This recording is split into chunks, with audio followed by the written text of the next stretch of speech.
நன்றி திரு சுமன் கவி. குறிப்பாக ஜிஎஸ்டி வரி விதிக்கப்பட்டதுக்கு பிறகு மக்களை நேரடியாக சந்திக்கக்கூடிய அவர்களுக்கு இந்த வரி விதிப்பின் மூலமாக நடக்கக்கூடிய மாற்றங்களை சொல்ல வேண்டிய கடமை ஒரு வியாபாரிக்கு உண்டு.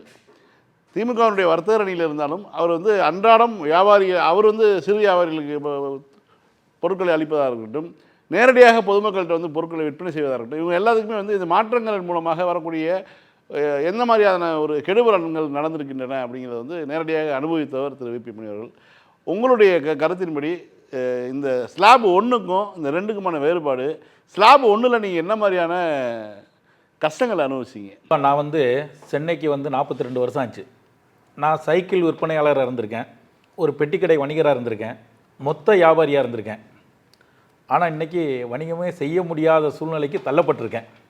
இன்றைக்கி வணிகத்துறையிலேருந்து வெளியில் வரக்கூடிய மனநிலையில் தான் நான் மட்டும் இல்லை, கிட்டத்தட்ட நான் வியாபாரிகள் சங்க தலைவராக இருக்கிற திருவல்லிக்கேணி பகுதியில் இந்த 8 வருஷத்தில் ஒரு 600 வணிகர்கள் எங்கள் தொழிலை விட்டு திருவல்லிக்கேணியில் மட்டுமே வெளியேறிட்டாங்க. அதுக்கு காரணம் என்னென்னு பார்த்தீங்கன்னா 600 பேர்.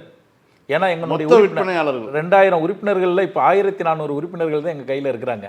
டேட்டா இருக்குது. ஆமாம், அதனால தான் நான் அதை அடித்து சொல்கிறேன். இந்த 2017 இந்த சரக்கு மற்றும் சேவை வரி சட்டம் அமுல்படுத்துவதற்கு முன்பு பின்பு அப்படின்னு பார்த்தீங்கன்னா தமிழ்நாடு பொது விற்பனை வரி சட்டம் அப்படின்றது தான் முதல்ல இருந்தது. தமிழ்நாடு பொது விற்பனை வரி சட்டம். அதுக்கடுத்ததாக மதிப்பு கூட்டு வரி சட்டம் சில மாற்றங்கள் பண்ணி வேட் வந்தது. அதுக்கடுத்து மாற்றம் கொண்டாந்தாங்க. தமிழ்நாடு பொது விற்பனை வரி சட்டம் மதிப்பு கூட்டு வரி சட்டம் இருக்கும் வரைக்கும் மாநில முதல்வர் கையில், மாநில அரசினுடைய கையில் இருந்தது, அதிகாரம் இருந்தது. எங்களுடைய எந்தவித கோரிக்கைகளாக இருந்தாலும் சரி, அந்த கோரிக்கைகளை மாண்புமிகு முதல்வர் அவர்கள்ட்டையும் நம்ம துறை சார்ந்த அமைச்சர்கள்ட்ட போய் சொன்னோன்னா அநேகமாக அடுத்த வாரத்திலேயோ அல்லது அடுத்த நிதிநிலை அறிக்கை தாக்கல் செய்யும்போதோ அது எதிரொலிக்கும். குறிப்பாக வணிகர்களின் பாதுகாவலர் அப்படின்னு சொன்னால் கலைஞரை மட்டும்தான் குறிப்பிட முடியும். ஏன்னா நிதிநிலை அறிக்கை தாக்கல் செய்வதற்கு முன்பாக வணிகர்களை, அதாவது உற்பத்தி செய்கின்ற விவசாயிகளையும் வாங்கி விற்கின்ற வணிக பெருமக்களையும் அழைத்து பேசியது இந்தியாவிலேயே முதன்முறையாக தலைவர் கலைஞர் தான். அவருடைய ஆட்சியில் தான் கொண்டு வந்தாங்க. அது மட்டும் இல்லை, எங்களுக்கு வணிகர்களுக்கு நலவாரியம் கிட்டத்தட்ட 80 விழுக்காடு வரி வருவாயை ஈட்டக்கூடியவர்கள் வணிகர்கள். எங்களுக்காக ஒரு தனி நலவாரியம் பண்ணணும்னு சொல்லிட்டு 1989 எங்களுக்கு வணிகர் நல வாரியம்னு சொல்லிட்டு இந்தியாவிலேயே முதன்முறையாக அமைச்சவராக அவங்க தான். இந்த நிதிநிலை அறிக்கை தாக்கல் செய்வதற்கு முன்னாடி நடக்கின்ற ஆலோசனை கூட்டத்தில் முதல்வரே உட்கார்ந்து எங்களுடைய கோரிக்கைகளை 10 மணிக்கு ஆரம்பித்து 3 மணி வரைக்கும் கேட்டிருக்கிறாங்க. எல்லா தரப்பு வணிகர்களும், அதாவது உற்பத்தியாளர்கள், மாநில விநியோகஸ்தகர்கள், மாவட்ட விநியோகஸ்தகர்கள், ஏரியா டிஸ்ட்ரிபியூட்டர்ஸு, ஹோல்சேல் கடைங்க, சில்லறை வியாபாரிகள், உங்களுக்கு என்னென்ன பிரச்சனைகள் இருக்கோ அந்த பிரச்சனைகளெல்லாம் அவங்க நேரடியாக கேட்டு அது பூரா பட்ஜெட்டில் பார்த்திங்கன்னா 90 விழுக்காடு எதிரொலிக்கும். இப்போ அந்த சூழ்நிலை கிடையாது. இப்போ நம்ம இது ஜிஎஸ்டி சட்டம் இந்தியாவில் அமுல்படுத்தப்பட்ட பின்பு இந்த அண்ணன் ரொம்ப தெளிவாக சொன்னாங்க, இந்த 8 வருஷமாக நாங்கள் பட்ட அவஸ்தை இது வரைக்கும் யாரும் பட்டிருக்க மாட்டாங்க. இந்த நேரத்தில் கூட தீபாவளி திருநாளுக்கு உங்களுக்கு இப்படி ஒரு தீர்வை கொடுக்குறோம் அப்படின்னு சொன்னால், ஆமாம், காலங்கடந்த ஞானோதயன்னு சொல்கிறாங்கல்ல, எல்லாரும் கைவிட்டு போயிட்டாங்க. இந்த துறையை விட்டுட்டு இவங்க சொன்னாங்க திருப்பூர் அந்த பகுதி மட்டும், ஈரோடு அதை மட்டும் காட்டினாங்க. ஆனால் இங்கேயே சாலையோர தள்ளுவண்டிக்கெல்லாம் போயிட்டாங்க. கடை வச்சுருந்த வணிகர்கள் இன்று ஆங்காங்கு சாலையோரத்தில் இருக்கிற ஒரு சின்ன சைக்கிளை வச்சுக்கிட்டு, ட்ரை சைக்கிளை வச்சுக்கிட்டு கடை நடத்தக்கூடிய லெவலுக்கு ஒரு முதலாளிகள் போயிட்டாங்க. அதுபோக நாங்கள் பண்ண வியாபாரத்தை எல்லாம் கார்ப்பரேட் கபலீகரமாகி கார்ப்பரேட் நிறுவனங்கள்லாம் இன்றைக்கி ஆங்காங்கு எங்கள் துறையை கையில் எடுத்துக்கிட்டு எங்கள் துறையே இல்லாத சூழ்நிலையை உருவாக்கிட்டார் மோடியை பொறுத்தளவில். இந்த நேரத்தில் பார்த்தீங்கன்னா 56வது கூட்டத்தில் தான் இந்த முடிவு எடுத்துருக்குறாங்க. அப்போ 55 கூட்டத்தில் நாங்கள் கிட்டத்தட்டத்தில் தமிழ்நாடு மட்டும் இல்லை, இந்திய அளவில் இருக்கிற வணிகர் அமைப்புகள், வணிகர் சங்கங்கள், வணிகர் சங்கத்தினுடைய பிரதிநிதிகள் கிலோ கணக்கில் நாங்கள் மனுவை கொடுத்துருக்கோம். கிட்டத்தட்ட 900 இந்தியா முழுவதும் இருக்கக்கூடிய வணிகர்கள் எதிர்த்து ஆமாம், இது முழுக்க பார்த்தீங்கன்னா தென்பகுதியில் தான் ரொம்ப விழிப்புணர்வாகி வணிகர் அமைப்புகள்லாம் இதை ஏற்றுக்கிருந்தோம். இப்போ வடபகுதியிலையும் விழிப்புணர்வு ஆகிட்டாங்க. அதுதான் இதுக்கு காரணம், அந்த தீபாவளி பரிசுன்றதுக்கு காரணம். இப்போ தான் அவங்க காலம் கடந்து அவங்க நீங்கள் சொல்கிற மாதிரி வரியை முறையாக கட்டுறதுலாம் கிடையாது. அங்கே போய் அதிகாரிகள்லாம் முறையாக போய் கேட்கவும் முடியாது, அதிகாரிகளுக்கு உரிய பதிலும் கிடைக்காது. ரெண்டாவது இந்த ஜிஎஸ்டி சட்டம் அமுல்படுத்தப்படும் போது இதில் ஏமாற்றுறதுலாம் இருக்காது, தப்பு நடக்காது, அப்படி இப்படிலாம் சொன்னாங்க. இதில் பாருங்கள், தமிழ்நாடு பொது விற்பனை வரி சட்டம், அதுக்கடுத்து மதிப்பு கூடுதல் வரி சட்டம், அதுக்கடுத்து சரக்கு மற்றும் சேவை வரி சட்டம்னா அந்த சட்டத்தை விட இந்த சட்டம் எளிமையாக இருக்கணும். நீங்கள் புதிய சட்டம் கொண்டாடணும். இந்த சட்டத்தை விட இது இன்னும் எளிமையாக இருக்கணும். ஆனால் இந்த 2 சட்டங்களை விட இந்த துறையிலிருந்தே ஓடக்கூடிய லெவலுக்கு இந்த சரக்கு மற்றும் சேவை வரி சட்டம் மிகப்பெரிய தலைவலி.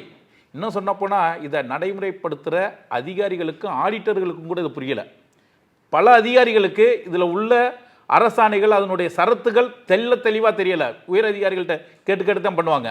கடைக்கு ஆய்வுக்கு வருவாங்க, அவங்களுக்கே பல விஷயங்கள் தெரியாது. எதை கண்டுபிடிப்பாங்க அவங்க? அல்ல, அவங்க மேலோட்டமாக வந்து எங்களுக்கு பார்த்தீங்கன்னா நம்ம துறை சார்ந்த அதிகாரிகள்லாம் கொஞ்சம் விஷயம் தெரிஞ்சவங்க. அதாவது தென்பகுதியில், தென் மாநிலங்களில் பார்த்தீங்கன்னா இந்த அதிகாரிகள் வந்து முறையாக நடத்தணும்னு இருப்பாங்க. அதே நேரத்தில் வியாபாரிகளும் கொஞ்சம் தெளிவாக இருப்பாங்க.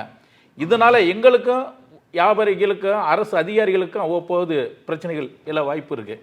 அதுபோக மட்டும் இல்லாமல் முக்கியமாக சொல்ல போனோன்னா இந்த 56 கூட்டங்களில் 980 முறை மாற்றம் பண்ணியிருக்கிறாங்க. அப்போ 980 முறை மாற்றம் செய்கிற அளவுக்கு இந்த ஜிஎஸ்டி சட்டத்தை அவசர கோலத்தில் நடைமுறைப்படுத்தியிருக்கிறாங்க. அந்த நேரத்தில் அமெண்ட்மெண்ட்டே ஆமாம் 980 முறை மாற்றம் பண்ணியிருக்கிறாங்கன்னா சின்ன மாற்றங்கள். அதாவது நாங்களும் இந்த கூட்டத்தை கூட்டினோம், அந்த கூட்டத்தில் இப்படி ஒரு முடிவெடுத்தோம் அப்படின்னு சொல்லிட்டு. முதல்லாம் ஒரு காலத்தில் நீங்கள் பார்த்தீங்கன்னா ஒரு பள்ளி ஸ்கூல் பை இருக்குது பார்த்தீங்களா, நான் இதே அறிவாலயத்தில் கலைஞர் கரெக்டாக நியூஸ் பார்த்துட்டு 8:15 மணிக்கு வெளியில் வருவாங்க. அப்போ நானும் முன்னாள் வணிகர் சங்க தலைவர் நவமணின்னு சொல்லிட்டு சீனியர் தலைவர், அவர் தலைவரோட பேசக்கூடியவர், நானும் அவரும் நின்று வாசல் நின்று, ஐயா இந்த பள்ளி பைகள் கொண்டு வர பிள்ளைகளுக்கு 12% வரி இருக்குது, அதை கொஞ்சம் நீங்கள் மாற்றம் பண்ணிங்கன்னா நல்லாயிருக்கும், ஒரு 5% மாற்றம் பண்ணுங்க அப்படின்னு சொன்ன உடனே தலைவர் கலைஞர் கேட்டார், நீங்கள் என்னைக்கு வரி வருவாய் ஈட்டக்கூடிய ஆலோசனையை சொல்லியிருக்கீங்க வணிகர்கள் அப்படின்னு சிரிச்சுக்கிட்டே பேசினார்.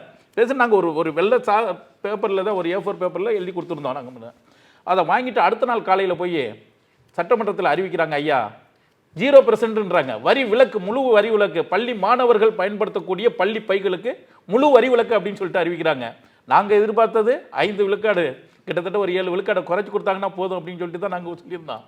ஆனால் முதல்வர் பொறுத்தளவில் இது எதுக்கு பயன்படுத்துகிறாங்க, இது யார் பயன்படுத்துகிறாங்க, இதனால் பயன்பெற போகிறவங்க யார் அப்படின்னு சொல்லிட்டு அதை ஆய்வு பண்ணி செய்யக்கூடிய அந்த அதனால தான் வணிகர்களின் பாதுகாவலர்னு சொல்லிட்டு நாங்கள் அவருடைய காலம் பொற்காலம் அப்படின்னு சொல்லிட்டு சொல்கிறோம்.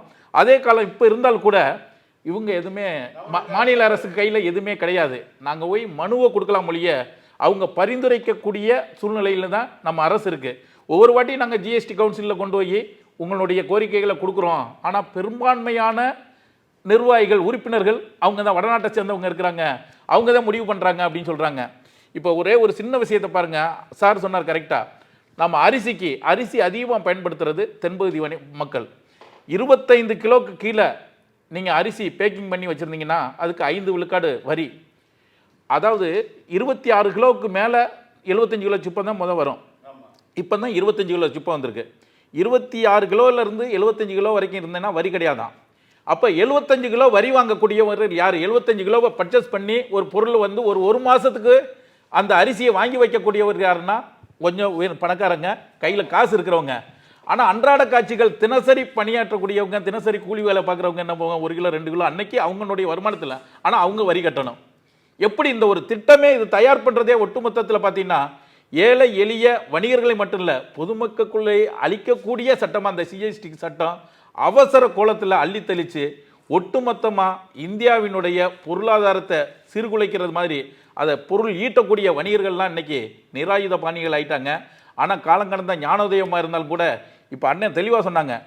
நம்ம முதலாம் பார்த்தீங்கன்னா ஒரு கல் இல்லைன்னா 1/4 கிலோ சோப்பை தூக்கி வைப்பாங்க, 100 கிராம் பிஸ்கட்டை தூக்கி வைப்பாங்க. ஆனால் இன்றைக்கி என்ன பண்ணிட்டாங்க தெரியுமா, இந்த 8 வருஷத்தில் 100 கிராம் பிஸ்கட்னா நீங்கள் போய் பார்த்தீங்கன்னா 85% இதாக இருக்கும், கிராம் தான் இருக்கும்.